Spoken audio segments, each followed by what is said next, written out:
Então, vamos para mais uma aula do nosso curso. Nós estamos chegando na reta final. Já estamos nos momentos finais do nosso curso, na verdade. Nos últimos dias de Jesus. Hoje a nossa aula é sobre o início da Semana Santa. Então vejam que nós já estamos nas cenas dos últimos capítulos da nossa história, tá bom? E antes da gente começar propriamente a nossa caminhada de hoje, que é a aula 12, nós vamos fazer aquela nossa revisãozinha para a gente relembrar aqui e nivelarmos o nosso ponto. Todo mundo está comigo na história ainda?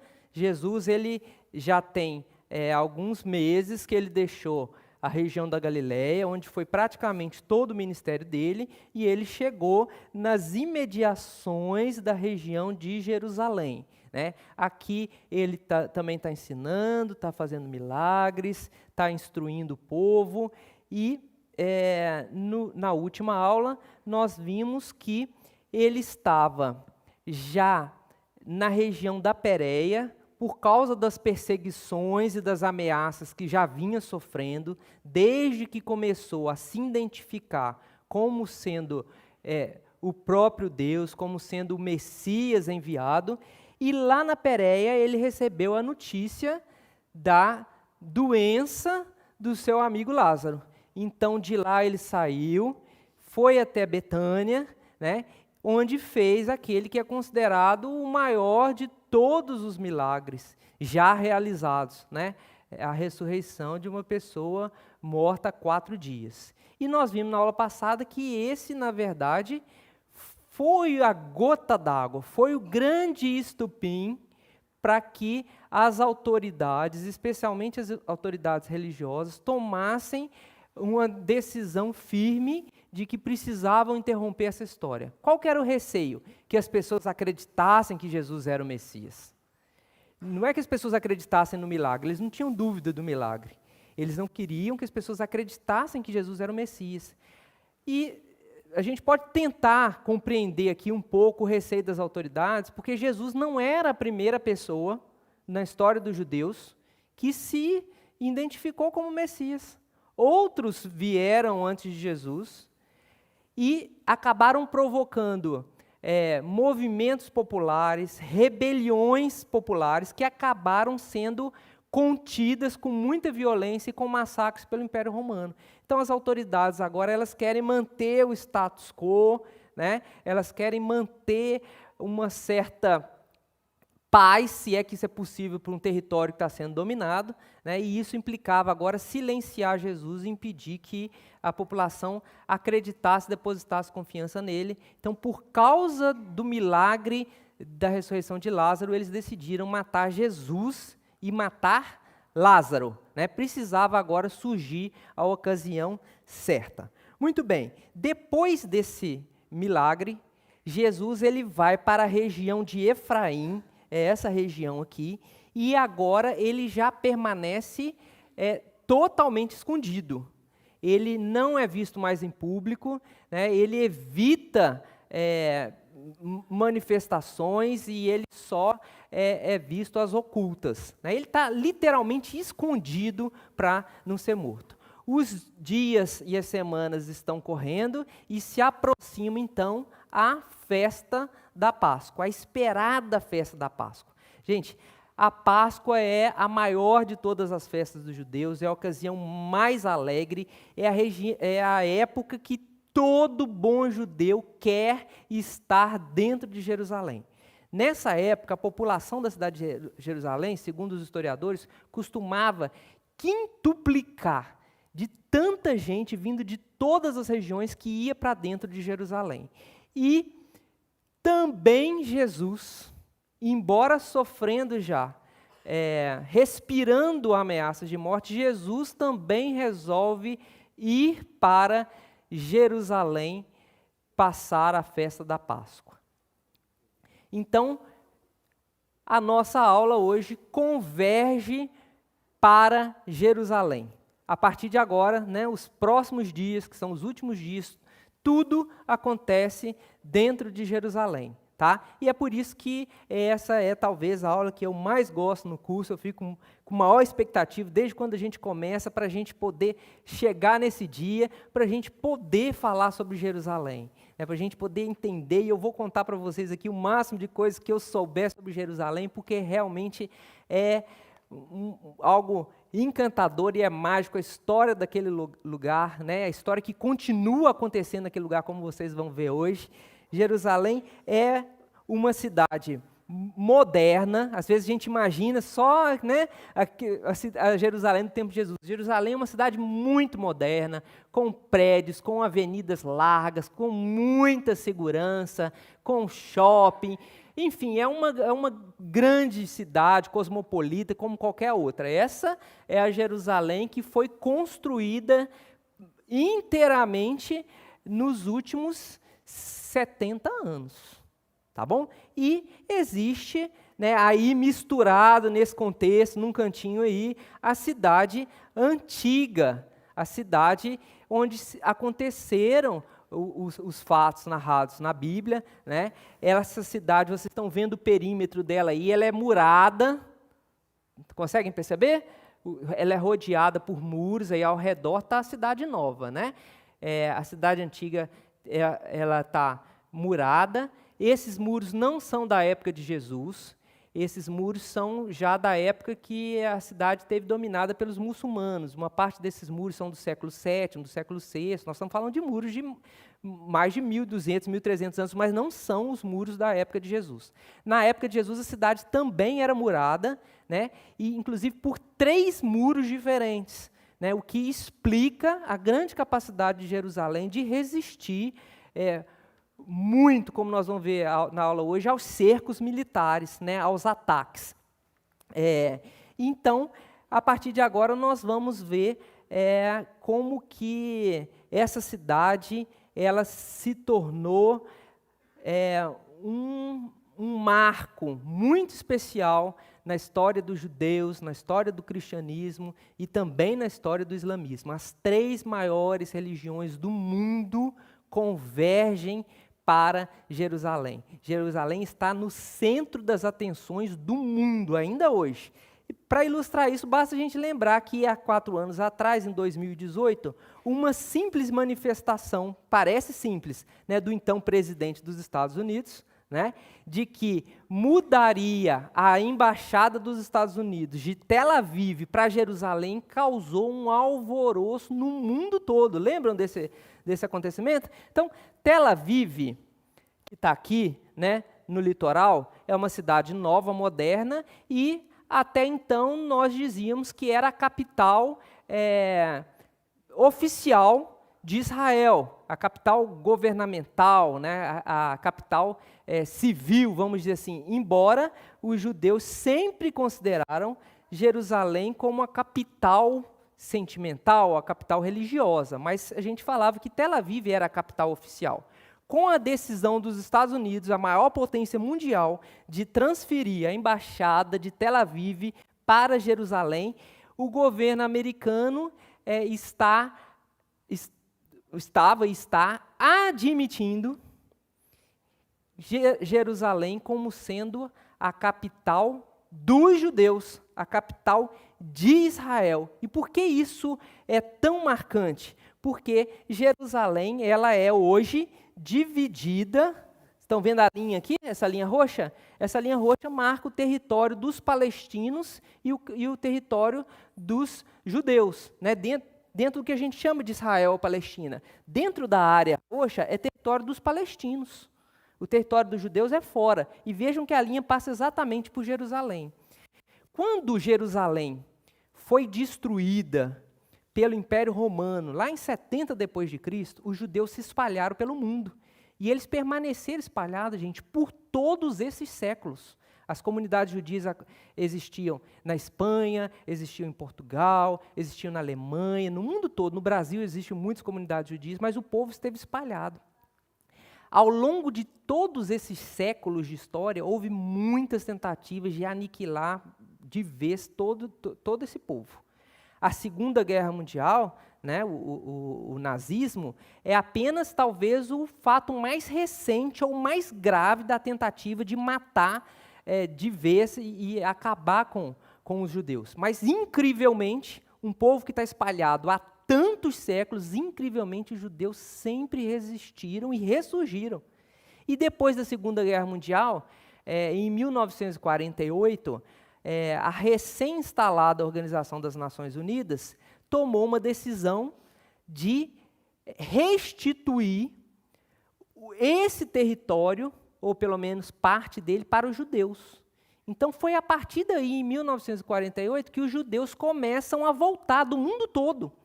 Os que estavam na Alemanha, os que estavam na Europa, na Ásia, eles começam a retornar para ocupar esse território, que então, nessa época, 1947, 1948, era domínio da Inglaterra. Tá?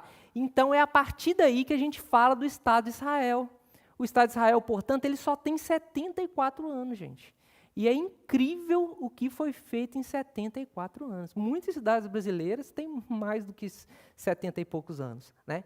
Israel tem uma tecnologia de ponta, inclusive uma tecnologia militar. É um dos poucos países que é considerado uma potência nuclear, né? Israel produz no deserto. Israel é um país, nós vimos agora na epidemia, né, um dos primeiros países a conseguir avanços efetivos no conhecimento do vírus e na produção de vacina. Israel está à frente, certamente, da grande maioria dos países ocidentais. Tudo isso construído em menos de 70 anos. Né, desde 1948. Mas vocês entenderam, então, que não é o território todo que foi restituído para o povo judeu. Né, foi restituído uma parte, e Jerusalém ficou dividida entre os palestinos, os árabes, muçulmanos e os judeus. E hoje eles convivem nessa cidade, um arranjo muito, assim, muito único. Você está andando em Jerusalém, e você está numa rua dos judeus, onde os estabelecimentos comerciais, o povo está circulando ali, todo mundo é judeu, você vira a esquina e você entra numa rua que pertence aos palestinos. Né? Nós não conseguimos até identificar muita diferença, porque de fisionomia eles são parecidos. Eles se identificam facilmente, né? Não tem a menor dúvida. Mas essa é a Jerusalém de hoje, uma Jerusalém rachada. Né? Vocês pensam que só isso aí já é o suficiente para a gente dizer que é um barril de pólvora aquilo ali. Né? Embora nenhum deles tenham coragem de praticar atos de agressão um contra o outro dentro de Jerusalém. Jerusalém é tão intocável, né, que existe muito respeito pela cidade. Quando a gente escuta falar de guerra, de míssil, de bombardeio, normalmente é nesse território aqui da faixa de Gaza. Tá? Jerusalém consegue manter aí essa costura, embora muito diferente e muito duvidosa. Muito bem, toda a nossa história e tudo em Jerusalém vai conduzir a um ponto específico nessa cidade. É esse ponto aí onde tem essa cúpula dourada. Tá?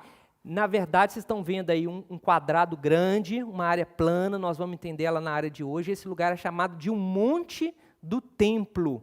É onde esteve antigamente o Templo de Salomão, construído pelo rei Salomão, o primeiro e o segundo templo também, né, aquele que foi reformado pelo rei Herodes na época de Jesus. Lembra que Herodes estava reformando o templo?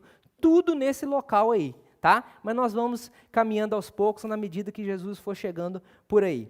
E Jesus, então, eu falei para vocês que decide deixar ali a região de Efraim e ir com os seus discípulos para Jerusalém. É a última caminhada de Jesus, é o último percurso, e esse é um momento já muito tenso.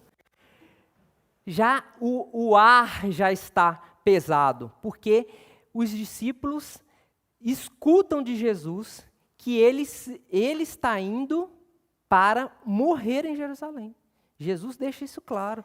Então, a gente vê nos evangelhos uma tensão tão grande durante essa caminhada que, em muitos momentos, os discípulos já não caminham do lado de Jesus Como foram tantas viagens, a gente viu aqui, eles conversando, eles contando histórias de vida, parábolas, as mulheres juntas, aquela alegria daquele cortejo, não foi isso que a gente viu tantas vezes? Agora não, é totalmente diferente, o clima é muito tenso. Marcos chega a falar que Jesus vai à frente e os discípulos atrás. É nitidamente uma postura de acanhamento, de insegurança dos discípulos. É como se Jesus fosse à frente, chamando para si toda a responsabilidade do que vai acontecer, né, e meio que protegendo os discípulos que vêm atrás. Olha atenção, vamos ver o que Marcos fala. Capítulo 10, versículo 32, diz assim: estavam de caminho, subindo para Jerusalém. Você já sabe por que eles estão subindo? Porque Jerusalém está construída numa cadeia montanhosa, não é isso que nós vimos na aula passada? E Jesus ia adiante dos seus discípulos. Estes se admiravam e o seguiam tomados de apreensões. Eles não estão só com medo, não. Eles estão tomados por esse sentimento. E Jesus, tornando a levar à parte os 12, passou a revelar-lhe as coisas que lhe deviam sobrevir, dizendo: eis que subimos para Jerusalém, e o Filho do Homem será entregue aos principais sacerdotes e aos escribas, condená-lo-ão à morte e o entregarão aos gentios. Gentios são os estrangeiros. Jesus está falando de quem? Dos romanos. Hão de escarnecê-lo, cuspir nele, açoitá-lo e matá-lo, mas depois de 3 dias ressuscitará. Então Jesus fala claramente com os discípulos qual é o final dessa história, o que vai acontecer. Mas os discípulos não sabem exatamente o dia, o momento. Jesus não fala, é amanhã, é depois de amanhã. Os discípulos estão escutando Jesus, mas no fundo, parece que eles não acreditam.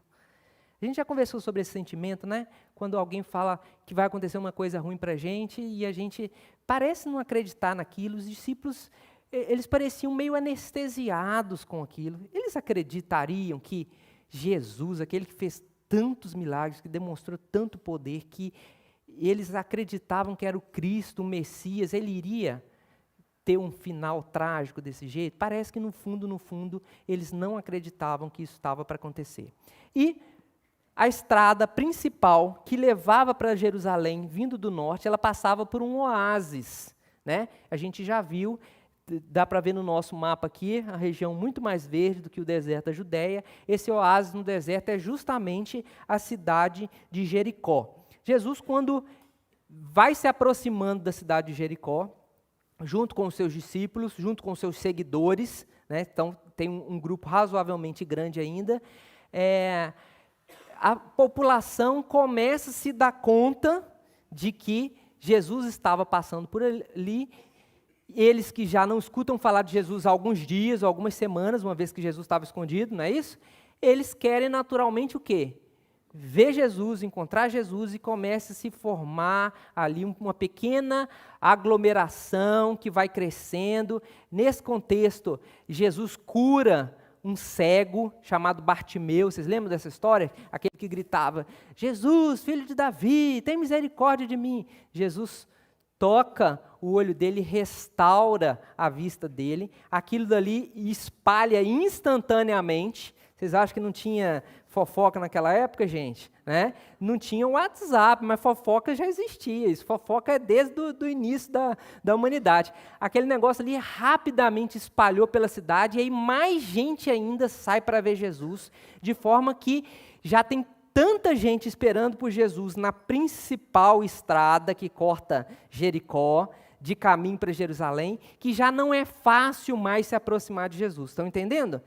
Eu fico imaginando na minha cabeça, quando tem o retorno de Olimpíada, que vem algum medalhista, não é? E sai tanta gente para a rua, principalmente se for na cidade da pessoa, que eles precisam colocar o cabra num carro de bombeiro, né? E ele vai desfilando para todo mundo conseguir ver. Eu imagino que é isso. Aquela avenida de Jericó, lotada, Jesus tentando passar ali, e todo mundo querendo ver Jesus. Inclusive tinha um homem ali, que a Bíblia fala que ele era de baixa estatura e que ele estava querendo também ver Jesus, mas ele não conseguia.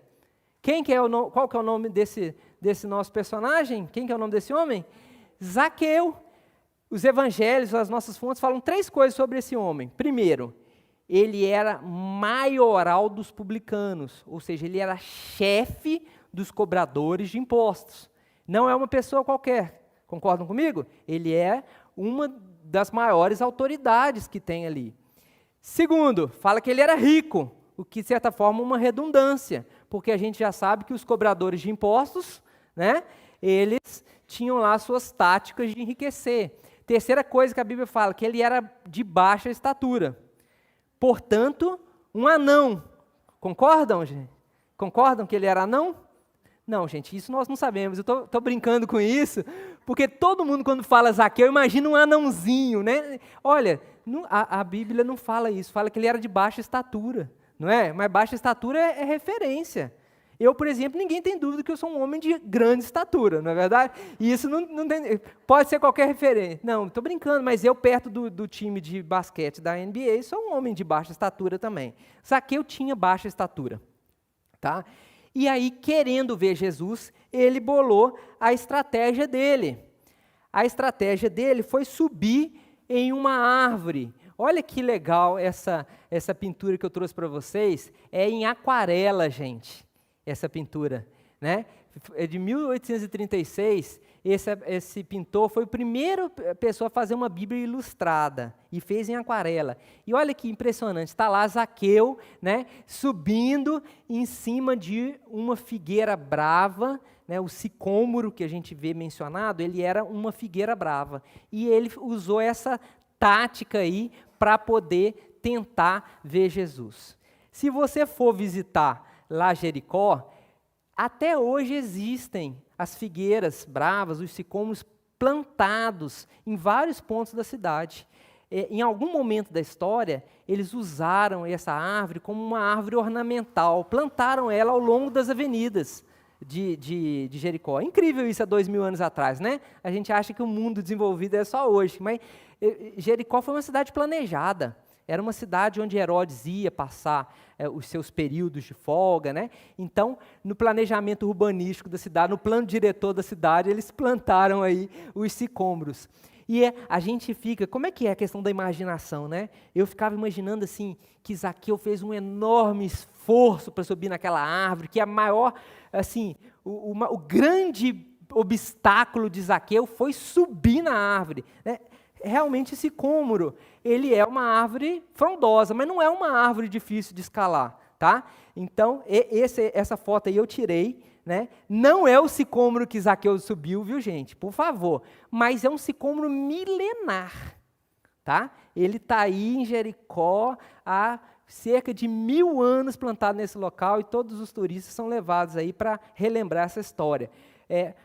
Imagine Zaqueu numa árvore muito parecida com essa, né? Talvez no primeiro galho ali, tentando ver Jesus. O maior esforço, a maior beleza dessa história, não é o de subir a árvore, mas é de um homem com uma posição de autoridade, tá pendurado, né?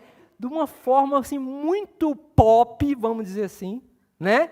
Numa árvore. Não é incrível, gente?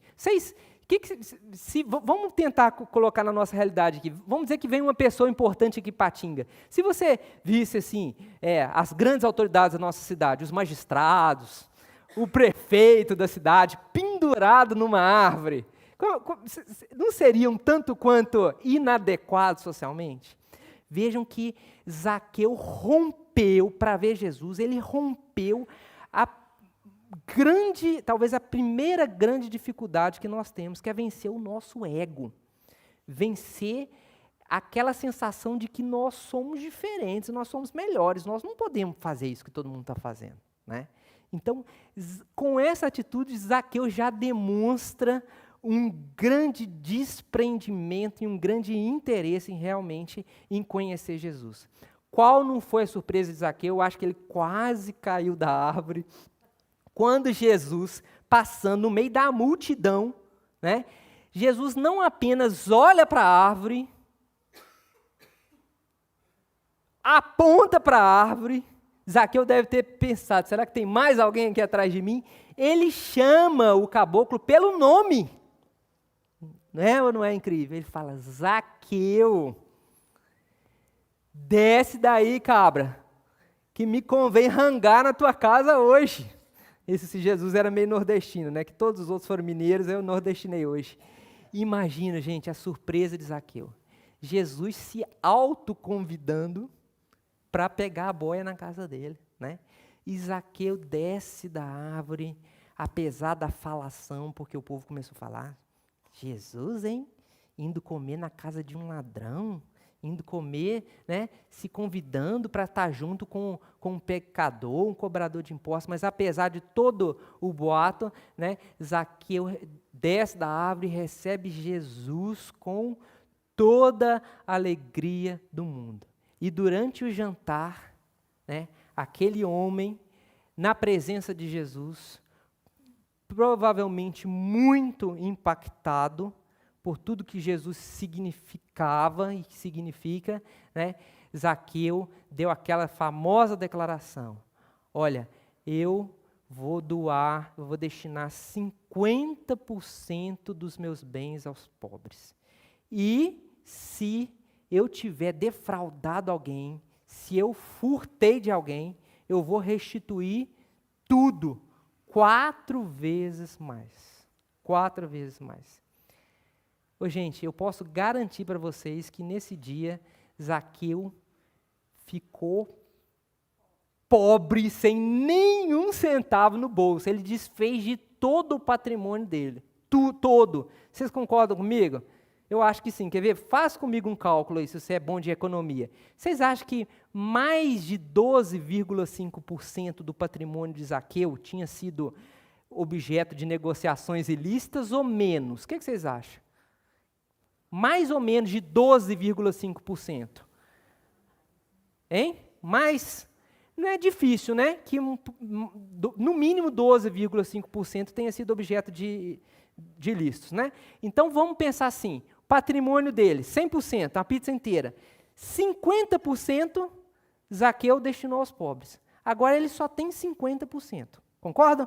Se 12,5% do patrimônio tivesse sido fruto de ilícito, e se ele vai restituir 4 vezes mais, ele acabou de zerar. Não é verdade? 4 vezes 12,5 dá 50, gente? Acho que dá, não dá? Enfim, basta que ele tenha, né, se comprometido ilicitamente com 12,5 para ele sair dali sem nada. Sem nada. E Jesus afirmou para Zaqueu, hoje entrou salvação nessa casa. E a gente pode fazer um link com a aula passada, né, que Jesus falou sobre o perigo das riquezas, o quanto é difícil, né, para as pessoas lidarem com a riqueza sem colocar nelas o coração, a segurança. E fazendo a comparação com o que está acontecendo hoje, a gente pode dizer que quando Jesus fala que hoje entrou salvação nessa casa, não foi porque Zaqueu desfez de todo o seu patrimônio, mas foi porque Zaqueu se desfez de tudo que ele era. Não é só do patrimônio, antes ele já tinha se desfeito dele mesmo, da imagem pública dele quando ele esteve naquela árvore, não é verdade? Então Zaqueu se tornou dependente de Deus a partir daquele momento, e é isso daí que decorre a afirmação de Jesus. Saindo de Jericó e ainda a caminho de Jerusalém, Jesus passa por Betânia. A gente sabe, comparando aí as narrativas das fontes, que nós estamos no sábado que antecede a Semana Santa, tá bom? A Semana Santa vai começar no domingo, nós estamos no sábado. E Jesus passa por Betânia, e lá em Betânia já tem preparado para ele uma recepção. Que coisa boa, né? Quando a gente chega num lugar e alguém já teve cuidado de preparar a nossa chegada. Uma pessoa chamada Simão, identificado como o leproso, preparou na sua casa um jantar para receber Jesus. Provavelmente esse Simão não é mais leproso. Lembra da nossa aula sobre isso? Porque se fosse leproso, ele estaria fora das cidades. Quem sabe não seja um dos leprosos curados por Jesus. E ficou, né, Simão um leproso, mas ele já não tem essa doença. E o curioso é que nesse jantar, se é na cidade de Betânia, quem que a gente espera encontrar lá?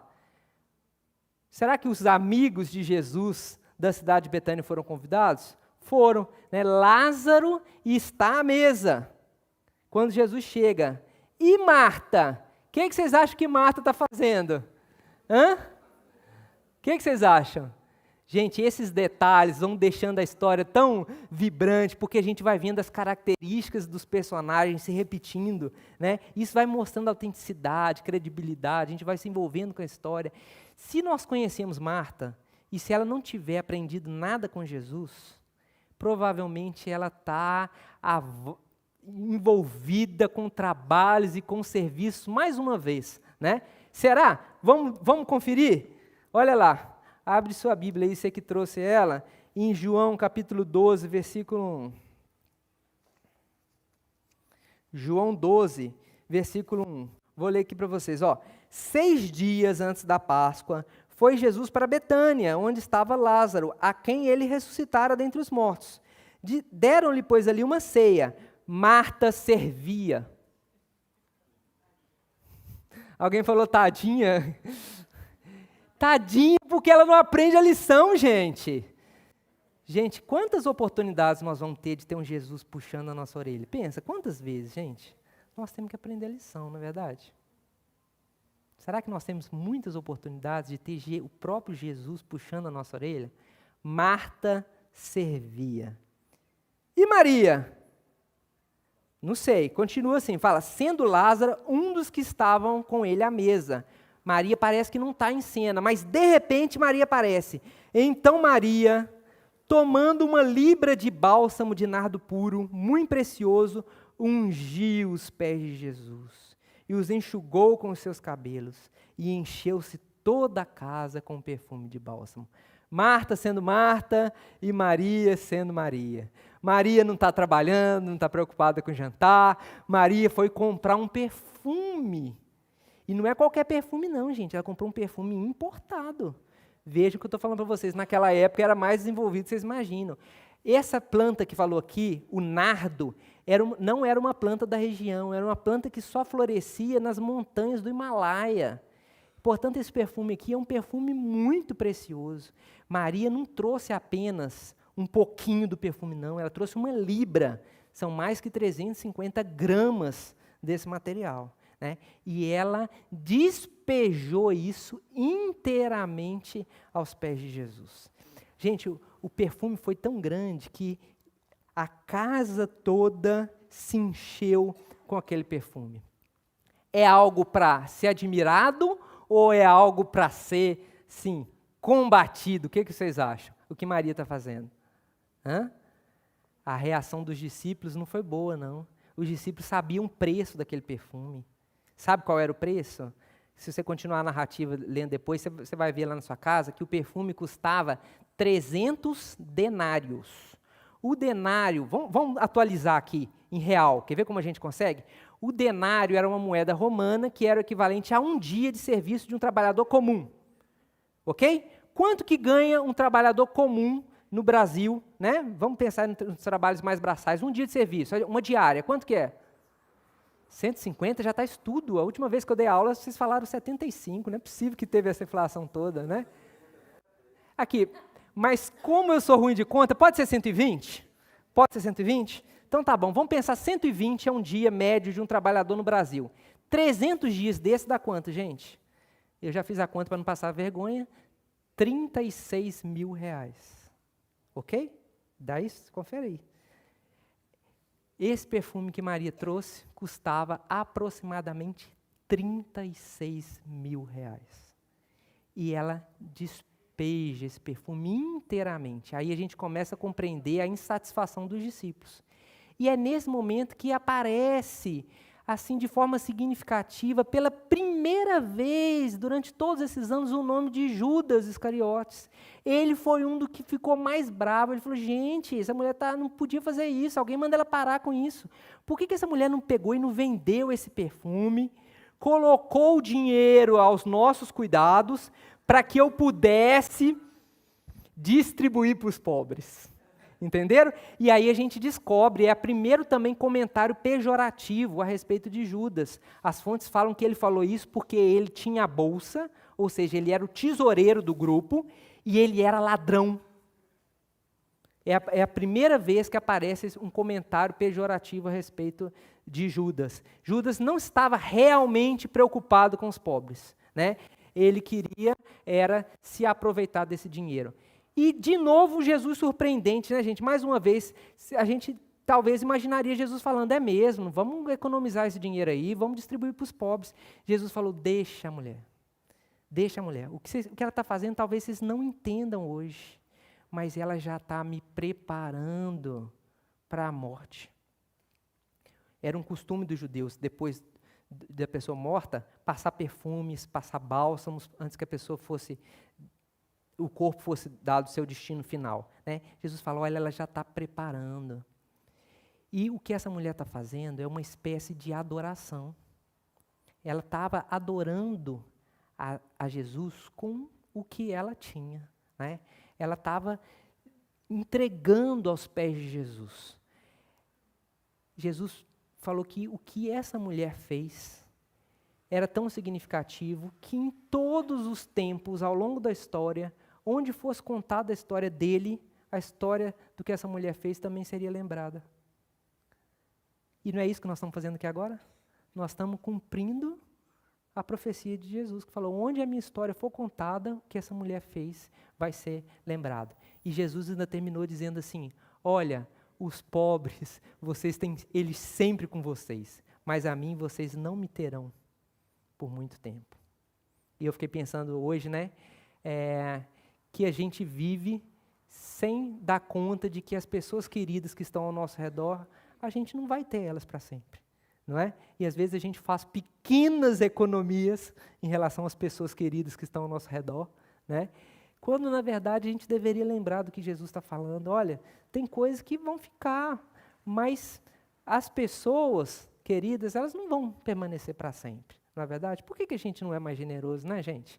Por que a gente não é mais grato, né? Por que a gente não presenteia mais? Também com bens, não só com abraços, com beijos, a gente devia fazer isso, mas também com servir as pessoas com aquilo que a gente tem, com pequenos atos de generosidade, de gratidão, né? Ou com grandes atos como esse que Maria acabava de fazer. Muito bem, aquele jantar, então, decorreu dessa forma. Gente, misericórdia nesses pintores, né? Olha lá, que terrível, né? O que vocês acham? É assim que foi imaginado que aconteceu, né? E, terminado o sábado, então nós caminhamos para, agora sim, o primeiro dia da Semana Santa, o domingo. Na tradição cristã, inclusive o domingo tem um nome, é chamado de Domingo de Ramos. Vamos ver o que aconteceu nesse dia. Jesus acorda, ele está com seus discípulos, para eles é mais um dia razoavelmente comum, com a única diferença que eles vão finalmente terminar a viagem e chegar e entrar em Jerusalém. Eles estão aqui na região de Betânia, então tem um percurso pequeno, são alguns poucos quilômetros até chegar em Jerusalém. E logo pela manhã, Jesus ele chama à parte alguns dos seus discípulos e dá para eles, 2 discípulos, e dá para eles uma missão. Logo à frente ficava uma aldeia chamada Betfagé. E Jesus fala, olha, entra na aldeia, vocês vão encontrar, logo na entrada, amarrada lá, uma jumentinha. Vocês vão lá, desamarra a jumentinha e traz ela para mim. Estranho, né? Não é um pouquinho estranho? Os discípulos também achavam, falando, Jesus, mas não tem dono, não? Né? Se alguém chegar lá e perguntar para a gente o que a gente está fazendo, se alguém perguntar, vocês falam assim, o meu Senhor precisa dela e depois ela vai ser restituída. Pronto, simples. Os discípulos foram, entraram na aldeia, do jeitinho que Jesus tinha falado, no exato lugar, estava lá a jumentinha. Os discípulos estão desamarrando quando aparecem os donos. E aí, vocês estão roubando a jumentinha? Não, o meu Senhor precisa dela e depois vai restituir. E, curiosamente, os donos liberam a jumentinha e eles trazem ela para Jesus. A narrativa desse fato, para mim, completa aquela história que a gente tem falado para vocês, que durante todo esse tempo, Jesus não tem um animal de montaria. Durante todas essas andanças, não tem um camelo, não tem uma jumentinha. No momento que ele precisa de um animal, que ele entende que precisa, a fonte narra precisamente como é que ele fez para obtê-la. Concordam comigo que não tem um animal, né? Se tivesse, ele montaria. É tudo tão improvisado, gente, que quando a jumentinha chega, eles não têm uma sela. Eles não têm como preparar o animal para montaria. O que eles fazem? Os próprios apóstolos, discípulos, tiram as vestes deles, talvez coloridas, né? E eles colocam sobre o animal, preparando ali, né? E ajudam Jesus a montar. E agora Jesus desce, né, de Betânia, desce o Monte das Oliveiras, em direção a Jerusalém. À medida que Jesus está descendo, está na jumentinha, as pessoas da região começam mais uma vez a tomar conta do que está acontecendo. Olha, está passando aqui a caravana de Jesus. Jesus e os seus discípulos, eles estão indo para Jerusalém. Aquele povo que já estava cheio de expectativas com relação a Jesus, com relação ao fato dele ser ou não ser o Messias, agora descobrindo que ele está indo para Jerusalém, durante a festa, o momento mais especial do ano, o que vem à cabeça daquele povo? Né? Será esse o grande momento? Então a população sai às ruas. Nós estamos ainda na descida do Monte das Oliveiras, né? E a população é tomada de uma alegria, de uma euforia tão espontânea, gente, nada combinado, nada ensaiado. O que a população começa a fazer? Começam a preparar um tapete no caminho que Jesus está vindo. O que eles fazem? Eles vão às árvores e cortam ramos. E eles vão espalhando aqueles ramos pelo chão, forrando, né? Alguns espalham suas próprias roupas, e outros, com os ramos, eles sinalizam, né, durante o cortejo, durante esse momento que é chamada de entrada triunfal de Jesus em Jerusalém, né? A ilustração é mais ou menos essa aí. Olha lá, as roupas no chão, as pessoas com os ramos. A entrada triunfal não é propriamente em Jerusalém. Vocês estão percebendo que é no caminho, né? Na estradinha, nos últimos quilômetros ali que levam até Jerusalém. É por isso que esse domingo, na tradição cristã, é chamado de domingo de Ramos. Vocês sabiam que era por causa disso? Já entendiam isso? Pois é. Então, o percurso que Jesus está fazendo é esse aí, ó. Na imagem de cima, vocês estão vendo uma descida. Estão vendo? Essa descida é o Monte das Oliveiras. A descida do Monte das Oliveiras. Do outro lado tem um vale no fundo, onde passa o ribeiro de Cedron. Do outro lado, né, na montanha em frente, está a cidade de Jerusalém. Tá? Aquela vista de Jerusalém, onde está lá a cúpula dourada, que nós vamos falar sobre ela daqui a pouco. A imagem de baixo é a vista oposta. É o caminho que Jesus está fazendo, sendo visto de Jerusalém. Portanto, a imagem de baixo é o famoso Monte das Oliveiras. Tá bom? Muito conhecido na história bíblica, né? Hoje, uma pessoa até me perguntou, falou assim, aquele Monte das Oliveiras de Jesus, né? Existe mesmo? Existe, gente. Né? Ele falou, mas assim, é o lugar mesmo? Eu falei, eu não posso dizer, Jesus pisou nessa pedra, sentou aqui, mas o Monte das Oliveiras está lá, Jerusalém está lá. Né? Nós não temos dúvida, a história está muito bem amarrada. Então, Jesus está descendo ali. Vocês estão vendo um monte de bloco de pedra ali na descida? Entenderam o que é isso? Não, é um cemitério. É um cemitério, tá? Um cemitério que está lá há muitos séculos, uma história muito interessante. Tudo hoje é interessante, tudo em Jerusalém é interessante. Existe uma profecia que diz que a ressurreição dos mortos, do último dia, né, do dia final, vai começar pelo Vale do Cedron. Então, os judeus, não querendo estar longe desse momento, eles fizeram questão de ser enterrados no momento no lugar onde que isso começaria, né? E é por isso que existe esse cemitério aí, muito utilizado até hoje. E a gente faz lá, né, os turistas, ali no canto, ali, ó, bem lá no canto, perto das árvores, tem um caminhozinho, a gente vai descendo a pé ali também e vendo a paisagem, a mesma paisagem de que Jesus viu em direção a Jerusalém. No meio do caminho, eu até tirei essa foto aqui, que eu acho ela tão bonita. Tem uma espécie de uma capela, né, uma capela cristã, com a frente vazada, vocês estão vendo? Para que quem está dentro da capela possa ter a vista de Jerusalém. E eu achei assim, tão impressionante, é porque no altar dessa capela tem uma cruz, que é o símbolo do cristianismo, e como o fundo é vazado, eu consegui colocar na foto do lado da cruz a cúpula dourada, e nós vamos entender que essa cúpula dourada é o símbolo dos muçulmanos. Então, olha, que lugar que tem aí tão perto um do outro, na foto sai até junto, né? Esse encontro tão profundo aí de coisas que mexem tanto com a crença das pessoas. A vista que Jesus está tendo, gente, é uma vista lindíssima. Jesus está vendo o melhor ângulo da cidade de Jerusalém, né? Ainda hoje é muito bonito, ainda hoje é fantástico, né? Mas naquela época, todos os historiadores estão de consenso a respeito disso, a cidade de Jerusalém era muito mais bonita do que é hoje.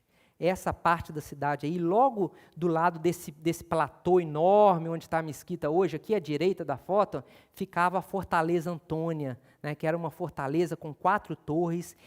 Dava para ver, nesse caminho, vários bairros da Jerusalém antigos, bairros mais nobres, né, com construções muito padronizadas, feitas de um material branco, que até hoje é utilizado nas construções lá de Israel. Então, a cidade era, por todos os ângulos, muito bonita, né? E, além disso, no local onde hoje está essa construção azul, essa mesquita, ficava o templo dos judeus, né, que é o templo que foi inicialmente construído por Salomão. O templo, a gente sabe exatamente como é que ele era, porque a Bíblia fala as proporções, a metragem, o desenho, tem tudo lá.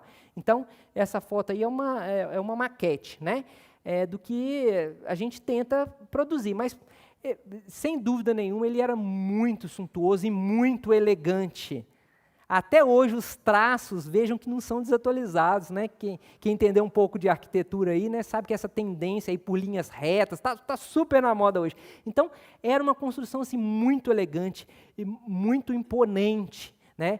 Era talvez a construção mais bela e mais esplêndida que já havia sido construída.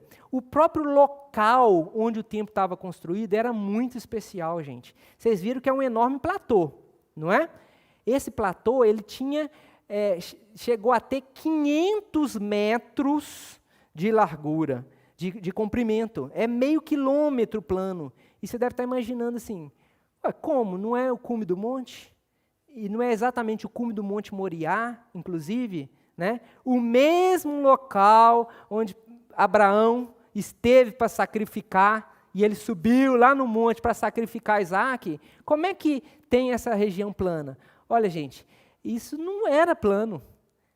Isso foi o objeto da maior terraplanagem até então já realizada em qualquer lugar do mundo. Foi feita uma enorme obra de terraplanagem para que surgisse esse enorme platô onde depois foi assentado o templo. Esse local, gente, era o centro, não apenas da religião judaica, mas para o judeu era o centro do mundo, era o centro das atenções. Esse local, construído pelo grande rei Salomão, era a própria presença de Deus na terra. Aí dentro desse local estava, da construção do templo, né, estava o lugar chamado de Santo dos Santos, né, lá naquela parte mais alta. O Santo dos Santos era o local onde a arca foi guardada, a arca que simbolizava a presença de Deus. A arca, estão lembrando que eu falei sobre o final da aula? Pois é. Então, esse lugar é o lugar mais sagrado para os judeus que poderia existir, né? Lindíssimo. Os judeus, gente, para que essa construção fosse possível acontecer, Foi uma extensa obra de engenharia que foi feita ao longo de décadas, talvez ao longo de séculos, né? Aquele terreno foi sendo preparado para isso, né? Eu tentei trazer um corte esquemático aqui, para a gente entender melhor como que aquele platô surgiu. Olha a imagem de cima, né? O Monte das Oliveiras, Jesus descendo, tá vendo? E ele tá à frente dele, tá aí o platô do templo no Monte Moriá, né? E eu desenhei embaixo aí, né, com os meus próprios recursos, como é que era o desenho original do terreno em vermelho, tá?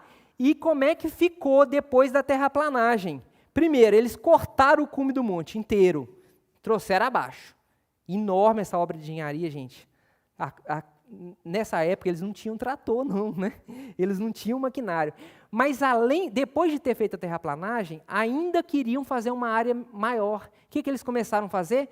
Ano após ano, década após década, eles começaram a fazer muros de arrimo. Estão vendo ali? Para a lateral, né? Aumentando essa área. E foram fazendo um muro de arrimo, depois outro. Esses muros foram utilizando a tecnologia dos arcos, né? E eles não aguentariam o peso de se fosse aterrado esse vão que surgiu entre a área plana e o muro. Então, é vazio, é com galerias, e essas galerias existem até os dias de hoje. Por baixo dessa área do platô do templo, existem galerias milenares, com vários andares de galerias. Tem até um documentário da Discovery que mostra isso, né? Por diversas razões, a gente tem muita dificuldade de achar até imagens, fotos disso, desse local, mas está lá, existe até hoje, né? Centenas e centenas de construções, de galerias, de túneis, tudo por baixo dessa área do platô. Estou mostrando para vocês que a vista que Jesus tem é uma das vistas mais espetaculares do mundo da época. É uma vista extremamente bela. Mas o judeu era tão apaixonado por esse local que a Bíblia, lá no livro de Salmos, está repleta daquilo que é chamado de cânticos de romagem. Já escutou falar nisso? Eram os cânticos que os judeus cantavam quando estavam chegando em Jerusalém. Eles entravam em Jerusalém cantando músicas alegres, de tamanho prazer que eles tinham em ir em Jerusalém e ver tanta beleza. O Salmo 122 é um exemplo de uma dessas músicas que eram cantadas pelos peregrinos quando se aproximavam de Jerusalém. Salmo 122 parece tão atual, gente. Olha só o que ele diz, essa música. Diz assim, olha, alegrei-me quando me disseram, vamos à casa do Senhor. Onde que é a casa do Senhor? Exatamente o templo que nós estamos vendo. Pararam os nossos pés junto às tuas portas, ó Jerusalém. Jerusalém que estás construída como cidade compacta, para onde sobem as tribos do Senhor, como convém a Israel, para renderem graças ao nome do Senhor. Lá estão os tronos de justiça, os tronos da casa de Davi. Orai pela paz de Jerusalém, sejam prósperos que te amam. Então a música é um convite para a gente celebrar Jerusalém e para que a gente se lembre de orar pela paz em Jerusalém. Porque da paz de Jerusalém, gente, depende a paz do mundo todo, como nós vamos continuar entendendo essa história aqui. Mas Jesus, quando ele está indo para a cidade, apesar de toda a beleza que ele está vendo, Jesus está aos prantos. Ele não está chorando, aquele chorinho contido, como ele chorou quando falaram para ele que Lázaro estava morto, não. A palavra que diz aqui, quando fala que Jesus chora, é aquele choro doído, sabe aquele choro ardido, soluçado? Jesus está aos prantos diante de Jerusalém. Não é comum, entenderam isso? É comum um judeu diante de Jerusalém cantar de alegria. Por que Jesus está chorando? Porque ele tem flashes. Ele olha para Jerusalém e ele não vê a Jerusalém atual. Jesus está como se fosse um trailer de um filme passando pela cabeça dele. Ele está vendo o que vai acontecer com Jerusalém. E não sou eu que estou dizendo isso, não estou inventando. O próprio Jesus, enquanto está descendo para Jerusalém chorando, ele fala, ah, Jerusalém, Quantas vezes eu quis te abraçar e te proteger como a galinha protege os pintinhos. Ah, Jerusalém, dentro em pouco, os teus inimigos vão te cercar, vão cavar trincheiras ao seu redor e depois vão te destruir completamente, até que não fique pedra sobre pedra e vocês vão ser exterminados. E Jesus fala, ah, Jerusalém, se vocês entendessem o que é necessário à paz, se vocês compreendessem o dia da sua visitação, nada disso aconteceria. Se Jerusalém compreendesse o dia da sua visitação, era aquele dia. Era o dia que Jesus estava visitando Jerusalém. Jesus está antecipando profeticamente que Jerusalém não ia compreender aquele dia, não ia aceitá-lo, e que isso era o necessário à paz, e que por conta disso, em breve, Jerusalém ia ser destruída. Olha, como é que são as coisas de Deus, né? Talvez quem tenha presenciado aquela história lá, né, viu o desenrolar dela, passou 1 ano, 2 anos, 5 anos, 15 anos. Talvez as pessoas que viram Jesus entrando em Jerusalém naquele dia morreram. Talvez alguns até pensando, aquele negócio que Jesus disse não funcionou nada, né? Jesus morreu aproximadamente no ano 40 depois de Cristo. Desculpa, no ano 30 depois de Cristo, aproximadamente. No ano 70 depois de Cristo, aliás, vamos começar no ano 66. Portanto, quantos anos depois da morte de Cristo? 36 anos depois da morte de Cristo, aproximadamente, estourou uma rebelião em Jerusalém. Alguns judeus se revoltaram contra o domínio romano. E vocês conhecem Roma, né? Tolerância até certo ponto e força quando necessário. Quando estoura a revolta em 66 depois de Cristo, Roma encaminha um general seu, muito famoso na história, o general Tito, para conter aquela rebelião.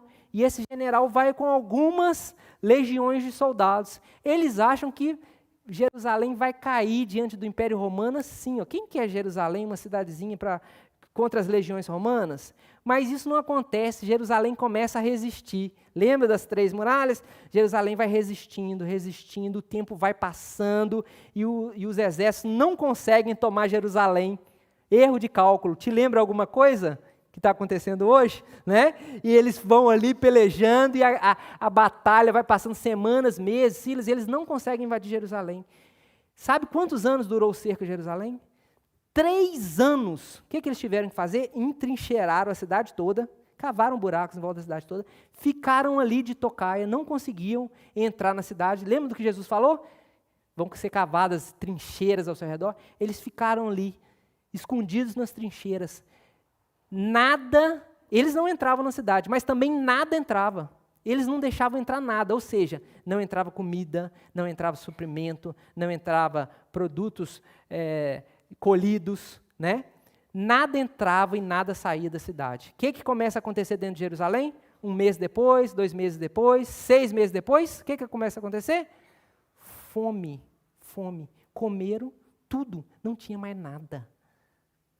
A fome vai apertando de uma tal maneira que a economia vai totalmente, né, desengringola totalmente, produtos pequenos passam a valer preços exorbitantes, não se acha mais comida e as pessoas começam a ter estado grave de desnutrição e, por fim, começam a morrer mesmo, por falta de comida dentro da cidade, inanição.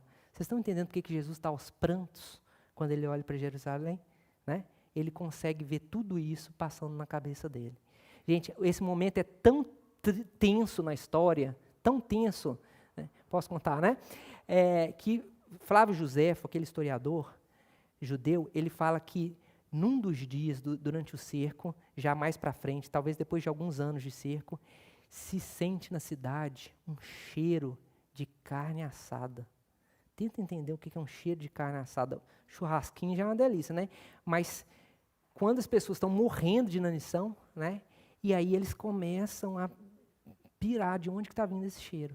Então eles acham uma mãe que estava assando o seu próprio filho, em medida de desespero total. E isso é o que está acontecendo dentro de Jerusalém. O cerco aperta e algumas pessoas desesperadas, para não morrer lá dentro, o que elas fazem? Eu vou sair. Quando elas saem, elas são capturadas pelos soldados romanos e são crucificadas na frente dos muros. Para quê? Terror psicológico. Então, quem está lá dentro agora, né, ele sabe, ou você morre de fome dentro, ou você entrega a cidade, agora se você sair, nós vamos crucificar aqui de espetáculo público. Né? Esse cerco, Jerusalém vai resistindo, os muros vão resistindo durante 3 anos. No ano 70 depois de Cristo, a cidade cai, os soldados conseguem invadir, tomar Jerusalém. Você pode imaginar a raiva que os soldados estão. Eles estão fora de casa, fora de Roma, saíram para uma empreitada breve, estão há anos. O povo não tem condição nenhuma de resistir, de lutar por nada, eles são totalmente massacrados. Flávio Josefo diz que nas praças o banho de sangue é tão grande, que tem sangue na altura do calcanhar nas praças públicas. A população completamente dizimada. O templo, tão sagrado, tão belo, ele é saqueado pelos romanos, tudo que tem valor lá de dentro é tirado, e depois se junta toda a madeira que se encontra na cidade, ao redor dele, e se faz uma fogueira que vai arder por dias, até que o templo seja completamente destruído, e o templo dos judeus, a casa de Deus, que a gente acabou de ver no Salmo 122, nunca foi reconstruída ao longo da história. Tá bom? Entenderam?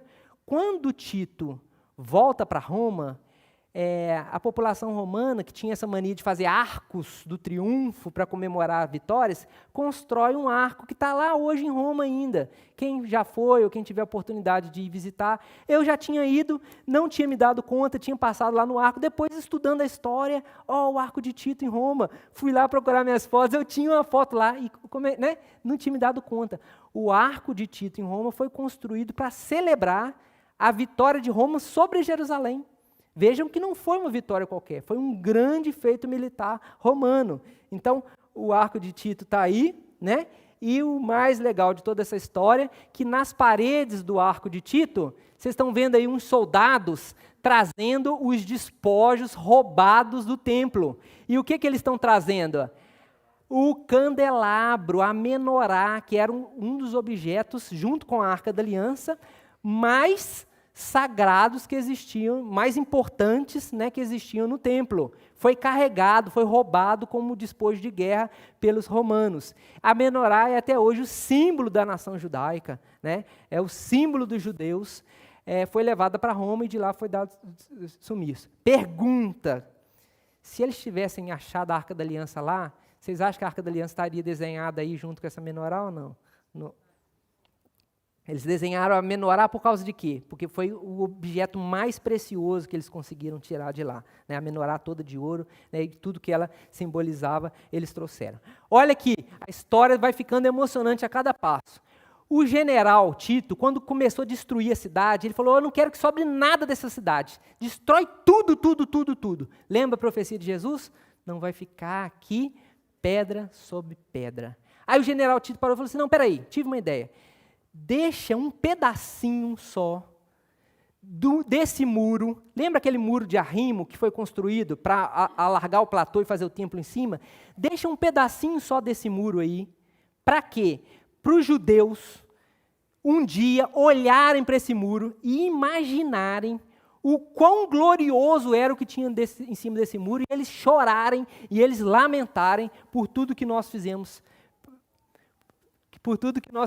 a eles. Esse muro existe ainda hoje, é só uma quininha do muro de arrimo, e esse muro é chamado de Muro das Lamentações. Se você não conhece, está aí o Muro das Lamentações, né?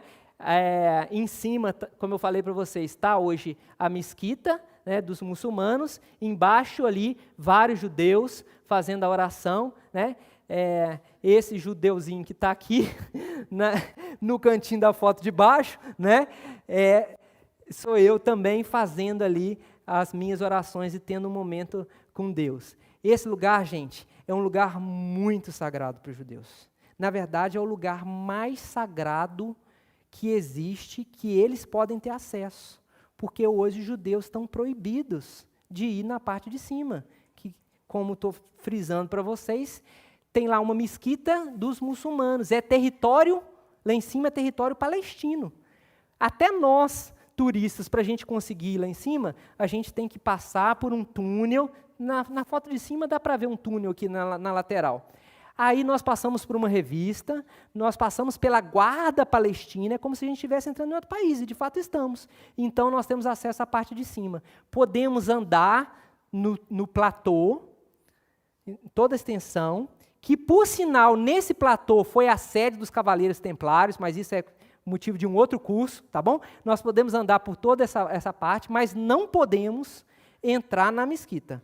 Só os muçulmanos podem entrar, tá?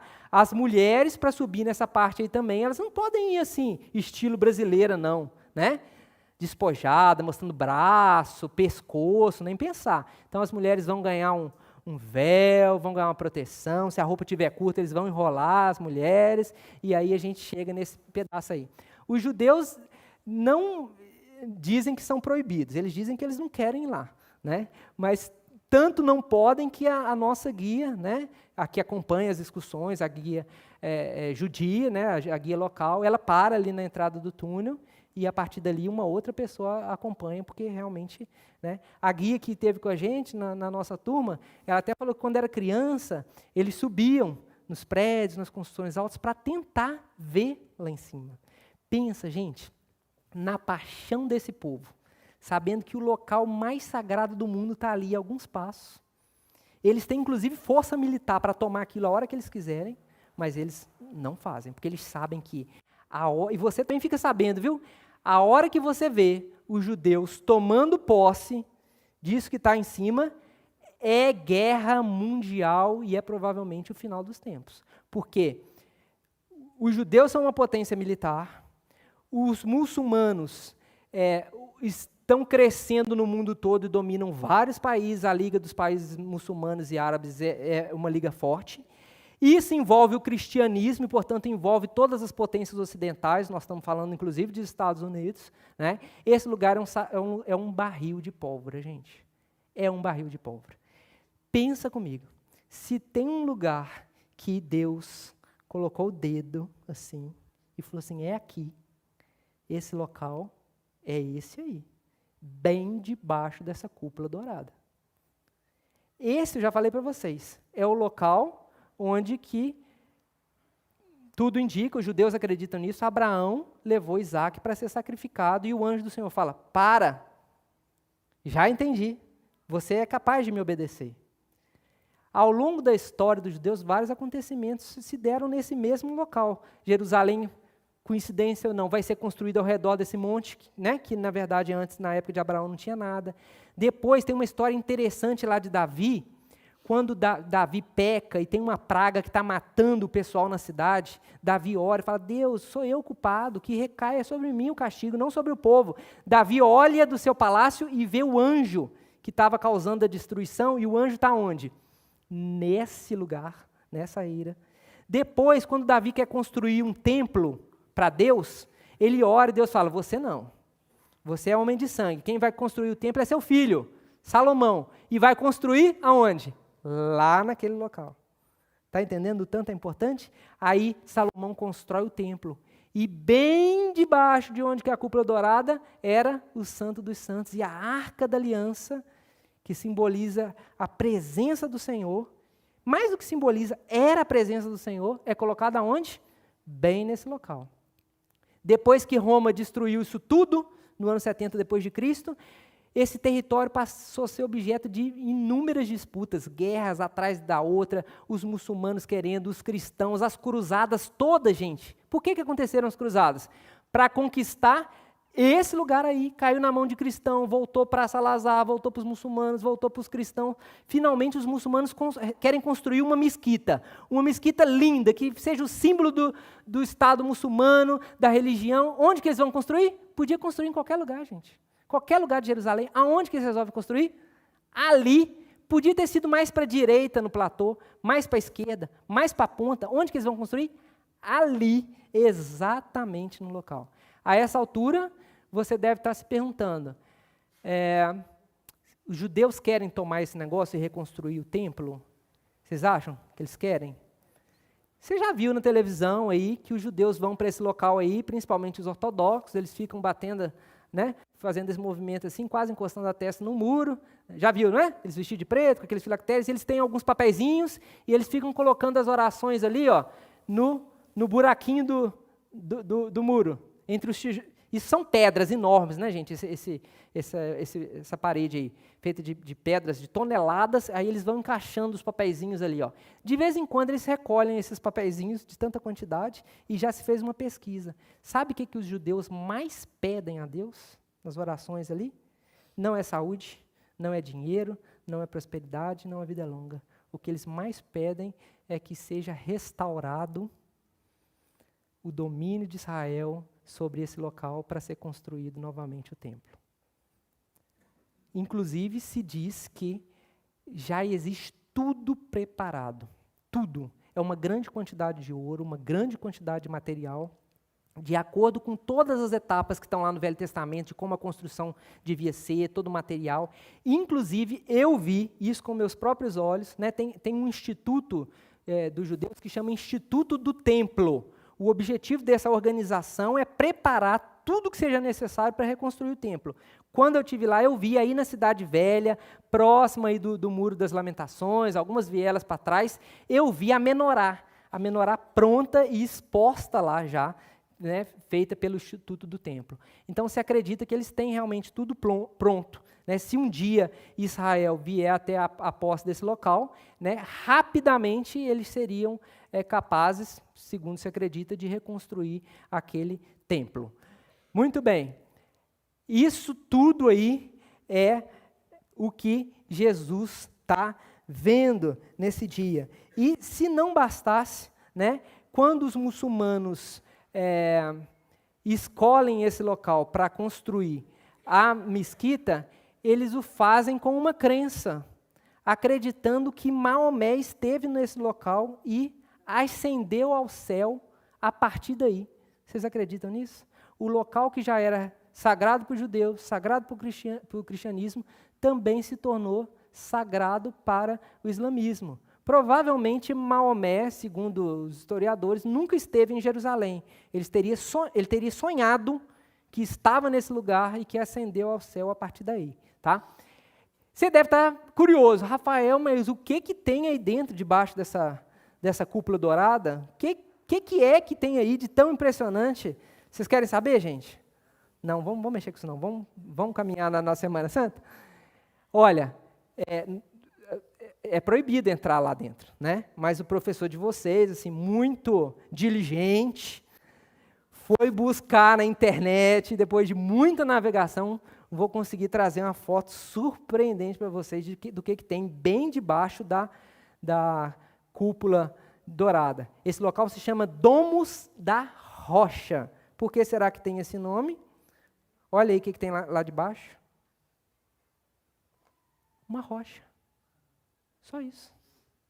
Que pode parecer só para a gente, né? Por isso que se chama Domus, né? Domus é a casa da rocha, tá? Essa, segundo se acredita, é a rocha, então, em que esteve um dia, né, Isaac deitado e que um dia a Arca da Aliança foi colocada. Né? Alguns matemáticos aí conseguem até ver algumas manchas na pedra e fazer o cálculo lá com as dimensões da arca e acreditam que realmente até tem aí uma marca do que poderia ser. Fala, colega.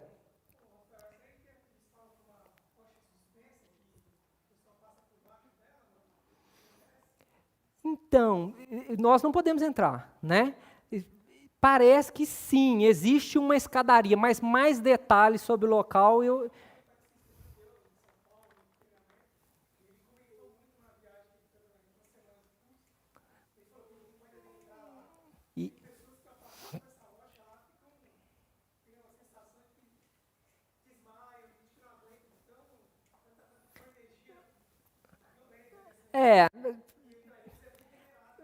sim, isso só reforça o que eu estou falando assim, imagina, para o judeu isso é o sonho, né? Agora, assim, particularmente, não acredito que os efeitos sejam energéticos, os poderes mas da história que está em volta desse local aí. Né? Eu acho que realmente o grande peso é isso. Né? Muito bem. Jesus chega então, não se perderam na história não, né? Jesus está vendo esse local, né? Ele chora, ele pensa em tudo que vai acontecer e no final já da tarde ele chega até Jerusalém, ele presencia ali, ele anda pelo monte do templo, observa tudo o que está acontecendo e já no final do dia ele retorna, faz a viagem de volta de Jerusalém para Betânia. Esse é o domingo, primeiro dia da Semana Santa, ok? Tranquilo? Só isso. Segunda-feira, Jesus acorda na segunda-feira de manhã e ele fala com os discípulos. Para onde nós vamos? Para Jerusalém. Então eles fazem de volta aquele mesmo caminho do Monte das Oliveiras que fizeram no dia anterior, mas na ida, Jesus sente fome. Natural, né? Normal. Muito gostoso ver esses detalhes no Evangelho. E Jesus procura uma figueira, e ele procura um fruto nessa figueira, tá? Olha lá, não é a figueira de Jesus, né? Mas trouxe aqui uma figueira para ilustrar. Essa figueira estava bonita, segundo os Evangelhos, estava frondosa, mas Jesus não achou fruto nela. Então Jesus vira para a figueira e amaldiçoa a árvore. Fala, nunca ninguém coma de ti um fruto. Estranho? Aparentemente sim, né? Mas gravem essa história aí que nós voltamos nela ainda hoje. Jesus e os seus discípulos continuam a caminhada e eles entram no templo. Quando Jesus chega lá na segunda-feira, cedo provavelmente, o que ele encontra naquele platô que vocês acabaram de ver? Um grande comércio. Pensa assim, numa feira ao ar livre, barraquinha vendendo de tudo, animais, pombas, bezerros, cabritos, e o povo negociando, aquele tumulto. Você pode imaginar ali casas de câmbio. Casas de câmbio também? Por que casas de câmbio? Já parou para pensar nisso? Por que tinha casas de câmbio ali? Porque o templo, que era tão sagrado, ele tinha uma unidade monetária específica para o templo, o shekel. Então, quando as pessoas chegavam no templo, elas queriam ofertar, ou comprar animais para fazer sacrifício, eles tinham que fazer o câmbio, trocavam o seu dinheiro pelo dinheiro sagrado. Só que nós estamos na época da Páscoa, gente, e ser humano é ser humano em qualquer época. Os preços iam lá para cima, tanto dos animais para fazer o sacrifício, quanto também o câmbio. O câmbio ficava uma injustiça danada. Quando Jesus chega, ele encontra todo esse tumulto. E agora Jesus tem uma reação quase que eu poderia utilizar a palavra explosiva, quase porque eu estou falando de Jesus aqui, né? Sabe o que ele faz?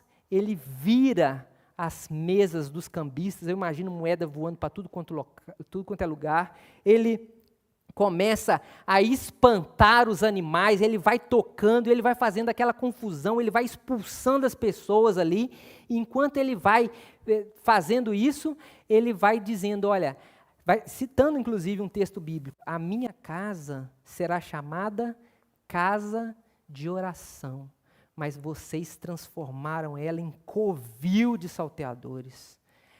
Jesus identifica que a religião da época tinha se tornado uma forma de ganhar dinheiro. As pessoas tinham que fazer sacrifício, não tinham? Então as autoridades religiosas permitiam que o comércio de animais fosse feito lá dentro do platô do templo, para, entendeu? A facilidade de você chegar e já comprar ali, mas além de garfar as pessoas com um preço alto, né, dos que os animais lá dentro valiam muito mais do que lá fora, elas ainda eram garfadas com o câmbio também. Ou seja, era uma ladroagem na capa de religião. Jesus se revolta com isso. Fico imaginando se Jesus viesse nas igrejas, não estou falando de nenhuma denominação específica, mas se ele viesse nos dias de hoje. Né? Jesus não suporta que a religião tenha virado uma conotação material apenas. Né? Jesus não suporta que a religião seja utilizada como forma de barganha, como forma de negócio. Né? Então, esse ato de Jesus é chamado de a purificação do templo. Vocês já escutaram falar isso. Mas agora, entendendo toda a geografia do local, eu pergunto para vocês, vocês acham que Jesus conseguiu mesmo expulsar todos os vendedores de todo aquele platô enorme que tinha ali, 0,5 quilômetro de comprimento, de largura, quantas centenas de pessoas, de negócios que eram feitos ali? Vocês acham que Jesus conseguiu limpar tudo sozinho? Eu acredito que não. Me parece, pensando bem hoje sobre isso, que o ato de Jesus foi um ato simbólico. Jesus queria transmitir uma mensagem que continua circulando, né, reverberando até os dias de hoje. Gente, a religião é um lugar de oração, é um lugar espiritual, não é um lugar de comércio. E outra mensagem que Jesus estava levando era para o próprio Sinédrio, as autoridades religiosas que já tinham decidido matá-lo. Vocês sabem que a base, o local de reuniões do Sinédrio era dentro do templo. Tinha ali uma sala anexa, chamada de o Salão das Pedras Polidas, uma espécie de STF, né? Ali onde se reuniam os 70 membros do Sinédrio, naquela sala. Né? Percebem que Jesus, ele não apenas entra em Jerusalém, não apenas entra no principal lugar de Jerusalém, como ele meio que toma a iniciativa do combate, ele vai na casa do inimigo, ali onde que eles estariam decidindo a sorte dele, e ele toma a iniciativa do confronto. Então agora não é o Jesus que se escondeu alguns dias atrás. Jesus estava com medo. Se ele tivesse com medo agora, ele não está tomando a iniciativa. É ele que, é como se ele vai para frente. Ele inicia os acontecimentos que vão acontecer durante essa semana. Essa foi a segunda-feira da Semana Santa, ok? Vamos partir para, então, a terça-feira. Na segunda-feira, onde que Jesus dormiu? Lá em Betânia de novo, tá? Todas as noites dessa semana, dá para entender que Jesus e seus discípulos não estão dormindo em Jerusalém.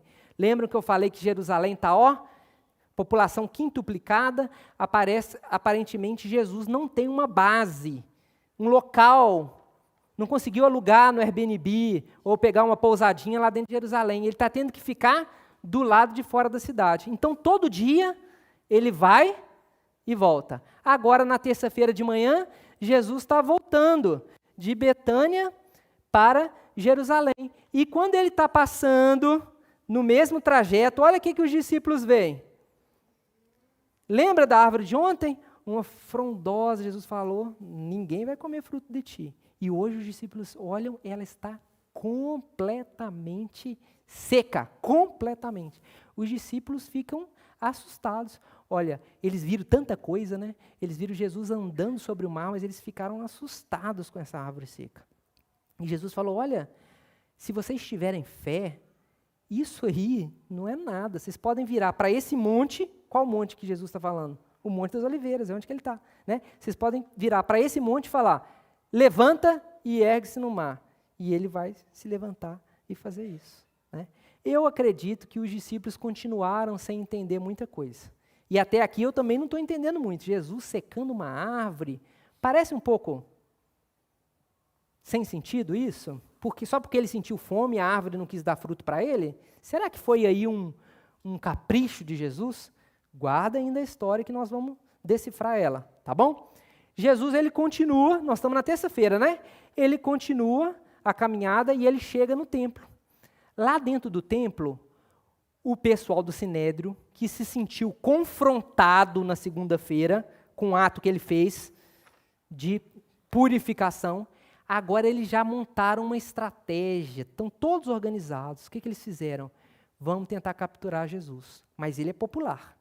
A gente não pode colocar a população contra a gente. Eles contrataram pessoas para fazerem ciladas contra Jesus. Quando ele chegou, várias pessoas começaram a indagar Jesus sobre temas sem solução, temas muito difíceis, porque assim eles acharam que Jesus ia vacilar. Na hora que eles vacilassem, na hora que Jesus vacilasse, já estava tudo pronto, o circo armado, eles capturavam Jesus na terça-feira. Está entendendo? Muito bem. Estou me lembrando aqui, foram várias ciladas e pegadinhas que fizeram com Jesus, mas estou me lembrando de uma Jesus estava lá ensinando no templo e alguém se levantou e falou assim: Jesus, e sobre os tributos, né, que a gente tem que pagar para os romanos, para o Império Romano, é lícito pagar tributo para César? Gente, essa é aquela pegadinha sem resposta. Qualquer coisa que você falar vai dar ruim, não é? Pensa bem. É igual, nós homens vamos entender isso aqui. Pensa bem, é igual quando a sua mulher chega para você e fala assim: ô meu bem, você acha que eu estou um pouquinho cheinha, assim, você acha que eu engordei um pouquinho? Gente, essa pergunta é uma pergunta que, pensa, qualquer coisa que a gente responder, nós vamos tomar chumbo, não é? Se você virar e falar assim para sua esposa: não, você está seca, você é um mentiroso, tentando me enganar. Agora, se você vira e fala assim: você deu uma engordadinha. Né? Pá, é assim que você me vê. Então, não tem escapatória. Se Jesus fala, é lícito, pague tributo para os romanos, a população que está sendo extorquida vai se colocar revoltada contra Jesus. Agora, se Jesus fala, não paguem tributos para os romanos estão ali, eles dominam, os soldados estão ali. É uma rebelião contra César. Ele vai ser preso de qualquer jeito. Então, olha só, tem saída para isso, gente? Jesus tem, né? Aí ele fala assim: me dá uma moeda aí, me dá uma moeda. Até hoje as moedas têm uma esfinge gravada, não é? Normalmente tem um rosto, né? E aí Jesus pega a moeda e ele olha o rosto. De quem que é esse rosto? Olha Jesus, gente. De quem que é esse rosto? Aí alguém fala: é de César. Aí Jesus fala: então faz o seguinte, é de César? Dá para César o que é de César. Mas aí um aluno no curso passado, depois no final da aula, me cobrou, falou assim: mas você esqueceu de falar o final do que Jesus falou. Realmente, ele não parou aí não. Jesus falou: dá para César o que é de César, mas dê para Deus o que é de Deus. Não tinha como questionar Jesus, né? A multidão, em vez de ficar contra Jesus, como era a cilada, passou a ficar a favor de Jesus. E agora, na verdade, é Jesus quem resolve fisgar aqueles que estavam tentando armar cilada para ele. Jesus contou para eles uma história, nesse contexto aí, é a história dos lavradores maus. E eu trouxe aí até uma tela de um pintor brasileiro, Cândido Portinari, para ilustrar a história de Jesus. É bem simplesinha, bem curtinha. Jesus falou assim: olha, um proprietário rural tinha muitas lavouras, ele resolveu viajar, foi para o exterior. E aí ele deixou a vinha arrendada com os trabalhadores rurais. Quando chegou a época dos frutos, né, da colheita, os trabalhadores que deviam dar, sei lá, a meia ou a terça, não é isso? Para o dono da propriedade, não mandaram a parte dele. Aí o dono mandou alguns servos lá para cobrar. Quando os lavradores foram cobrados, pegaram aqueles servos que foram lá cobrar, os servos do dono, bateram neles, maltrataram e mandaram eles embora. Aí o dono: que isso? Ninguém me respeita? Mandou outros servos, mais graduados agora, uma patente acima. E de novo os produtores rurais, o que fizeram? Bateram neles, não vamos dar nada.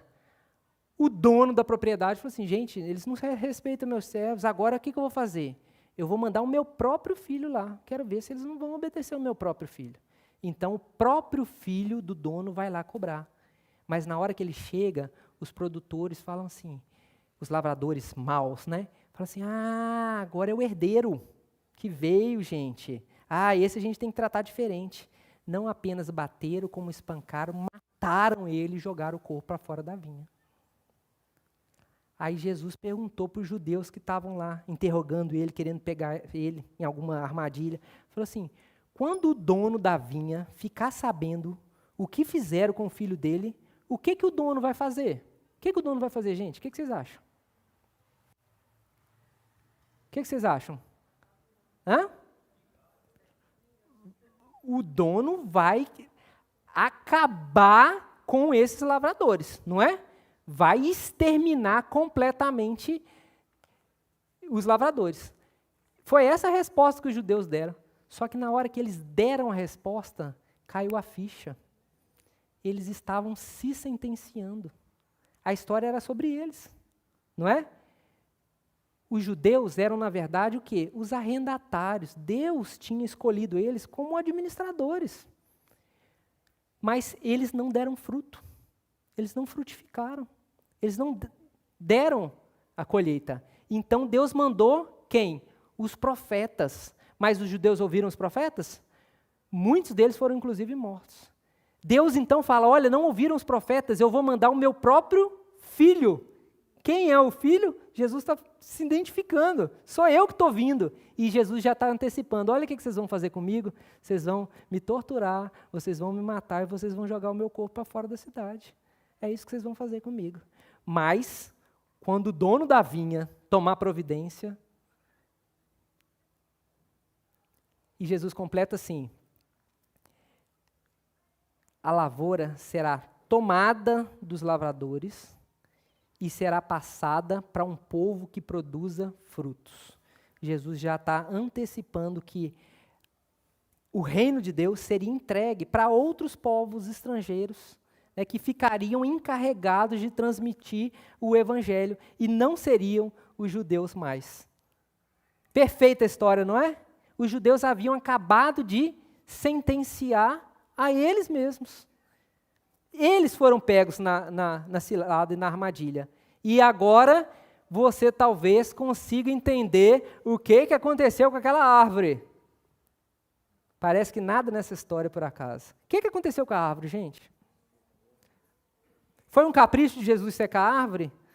O que a árvore tinha feito? Ela não tinha dado frutos. A árvore e a parábola dos lavradores maus são a mesma história, uma viva e outra contada. O que Jesus está dizendo, olha, nós temos que frutificar.